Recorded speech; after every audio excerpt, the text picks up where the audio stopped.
everybody, and welcome to the first video on my channel, Aerangis and More. My name is Sam, and today we're going to be talking about Aerangis Lindsay, which I have in the frame right here. I apologize in advance. I did not have the time to film this video a couple of days ago when the blooms were in full bloom, so I took a couple pictures of it while it was. As you can see now, it's some of the flowers have faded, so I apologize for that.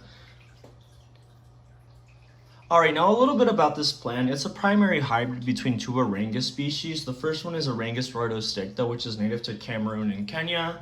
The second one is Aerangis hyloides, which is native to Madagascar and the Comoros Islands. As far as I'm aware, it's a man-made hybrid. I purchased mine from Peter T. Lin from Diamond Orchids, and I believe he's in SoCal.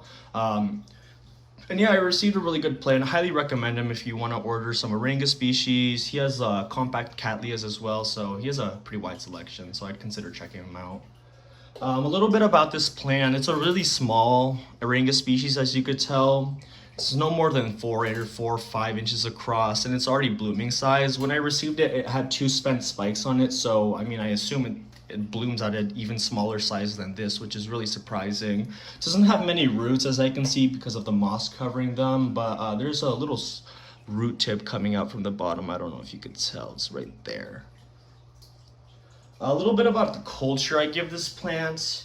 In terms of light, I give it to medium to low light. It doesn't need too much light. These leaves are really thin, so if you give it high light, they'll easily burn.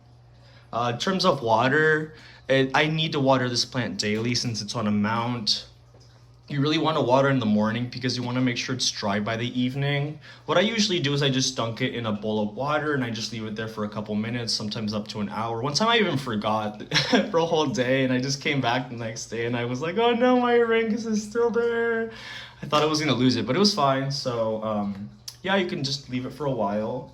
In terms of fertilizer, you want to go really light. These roots are really prone to burning, so you'll want to dilute your fertilizer plenty. I forget to fertilize often, so I don't know if that comes to my benefit or if that's why my plants don't grow as fast as I'd like, but I should improve on that. And in terms of humidity, the humidity in my grow area tends to hover around 60 to 70. I do have a humidifier, and when I run that, it goes up into the 80s, so it's pretty humid. You want to keep it on the humid side for this plant because, like I mentioned earlier, the leaves are really thin, so they can transpire a lot of water and they'll become really crinkly, as you can see here. I haven't watered the plant in a couple days, and you can see it's already showing signs of dehydration. I received this plant about 2 months ago, and I've honestly had no issues with it. I just kept it in, like I mentioned, low light, and it's been doing really well for me. It doesn't seem to have like a requirement of high light in order to bloom. No scent to the flowers, unfortunately. I really put my nose up in there, but I couldn't smell anything. I didn't really expect anything though, because both of the species don't really have much of a scent, so wasn't really expecting too much. Another thing I wanted to know about Aerangis is that you really want to use RO or distilled or rainwater when you water them. They're really sensitive to mineral buildup, so if you use regular water, my water here is really hard, like TDS 300 or something, so if I watered it with regular water, this plant wouldn't last too long. The leaves would start to burn back, the roots would burn back, and the plant would just decay over a period of a couple weeks, so it's really important to use RO water. I bought an RO system on Amazon, and it's been really helpful. It's not too expensive, and the replacement filters are only needed every couple months. It would probably be needed less if my water wasn't as hard, but unfortunately those filters get used up really quickly in my water here, so I have to buy them every couple months.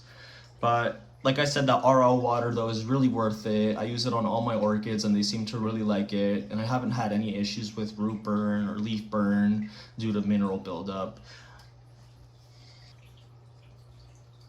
I brought you in a little closer so you could take a better look at the flower. As you can see, they're really small and delicate, so they're really cute. I highly recommend this hybrid. It's really easy to take care of and doesn't fuss too much. It doesn't seem to be as sensitive as other Aerangis to humidity, light, or humidity, so it's really easy to take care of. It'd be a great addition to any collection, so again, I highly recommend it. I only spent about like $20 on mine, so for an Aerangis, that's honestly pretty inexpensive. I've seen some really expensive ones up in the hundreds, so this one's pretty attainable, I'd say. Again, this is Aerangis Lindsay. If you have any questions, please leave them down below. I'm no expert on Aerangis, but I'll try my best to help you out. And yeah. Alright, so that was Aerangis punctata. If I left anything out or if you have any questions, just leave it down below in the comment section and I'll reply back to you. I'll leave what fertilizer I use, what RO system I use, and all that other information down in the comment section below. And yeah, thank you so much for watching. Take care.